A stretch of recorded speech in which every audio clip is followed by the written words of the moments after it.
Hi, my name is Morgan Rentz, and today I want to inform you about teen pregnancy.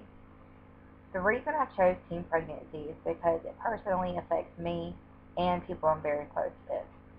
I had my son, who's now 2 years old, at 17, and at the time I was living with my parents, and it was very difficult to tell them.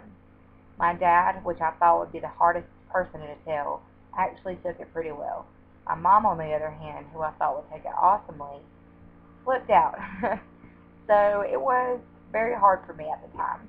But I already had a few friends who were also teenagers who had already had children. Like, for instance, one of my friends had her first child at 14, which was a little crazy at the time for us, but it was not all her fault. And today I wanted to start off with telling you about statistics.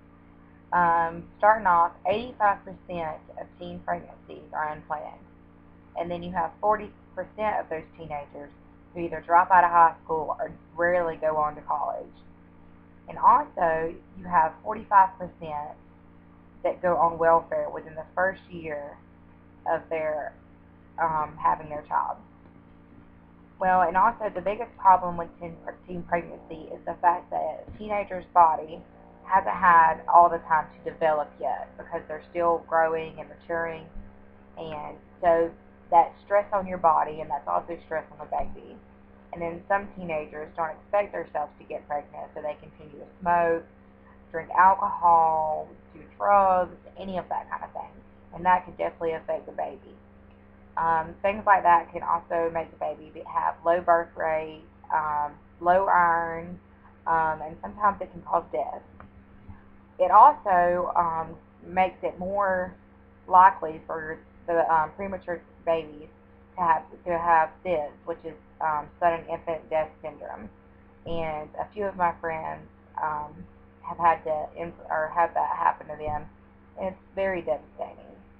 It's definitely not an easy thing to go through. And then you have all the financial trouble. I mean, teenagers can barely support themselves, let alone themselves and a child. And most of the time, parents are not willing to take on another child after raising their own, especially because they don't feel like their teenager should even have a child yet. And then you have the problems with people who have so much going on in their life. The last thing they want to do is tell their parents that, hey, I'm pregnant, at 16, and I can't even drive yet, and I'm about to have your grandchild. And of course, parents will not take it well. Nobody likes their baby having babies. And I just wanted to say thank you for taking the time to listen to me about teen pregnancy. And just, if you're young, take time and wait and make sure you have all the birth control methods. If you don't want to take a pill every day, there's so many other options. There's the Devo shot, IUDs that are like for 5 years. There's so many options. Even condoms. Just any other option. Pull-out method does not work. It's been proven it does not work. So just do anything else as a condom, you know, NuvaRing. I mean, there's so many options. Talk to your gynecologist. Thank you for listening to me today, and have a great day.